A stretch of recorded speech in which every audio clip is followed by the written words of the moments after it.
来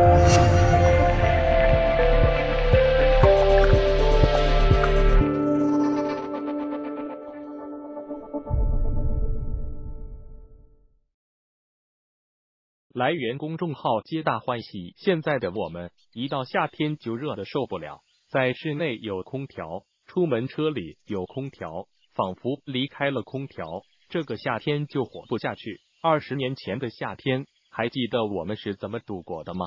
那时候没有冰箱，把西瓜放在刚从井里打出的凉水中，半个小时后就变得冰凉。如果刚好从外面玩回来，那你真有口福了。卖冰棒的叔叔骑着自行车或者人力3轮吆喝着经过，那声音好像有磁性，不管我们在玩什么，都会立马跑过去，和小伙伴儿们围住了整个车子。箱子不大，花样却很多，每一种都足以让我们流口水。橙味的汽水，奶味的冰袋，最后会在箱子里选出自己的最爱，忍痛舍弃其他的，沉浸在一支冰棍带来的满足感里。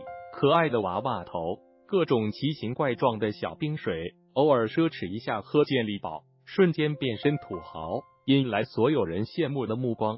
夏天简直不想待在屋子里，连写作业都在门外，搬个凳子就是书桌。最开心的就是作业写完之后，天气越热越撒了泼儿的玩，白天去河边玩水抓鱼，水的清凉让人舍不得离开，或者跑到树荫下挖爬猴，伴随着知了的叫声，一个下午眨眼就过完了。洗澡也再方便不过，经过太阳的暴晒，水的温度刚刚好，到了傍晚，跑了一天的疲惫终究抵不过爷爷奶奶手中的蒲扇，就那样摇啊摇，让心都沉静了下来。已经记不清多少次在他们怀中稳稳的睡着。到了晚上，人们都集中在小广场乘凉，大人们聊天，小孩子们就发了疯似的玩。有时候广场上放电影，我们终于可以安安静静的坐着不动，甚至搬着凉席和竹床就在外面打地铺。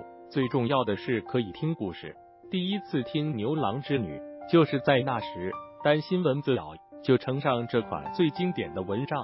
小时候觉得它奇妙的就像孙悟空画的一个圈，所有蚊子都飞不进来。更有驱蚊套装6神花露水风油精，家中常备。在家里防暑中担任主力的是这个大吊扇，吱呀吱呀的响，却让人很心安。还有这台充满故事的风扇，有多少人曾张大了嘴巴对着电扇喊，听风吹散了自己的声音，吹变形了自己的嘴。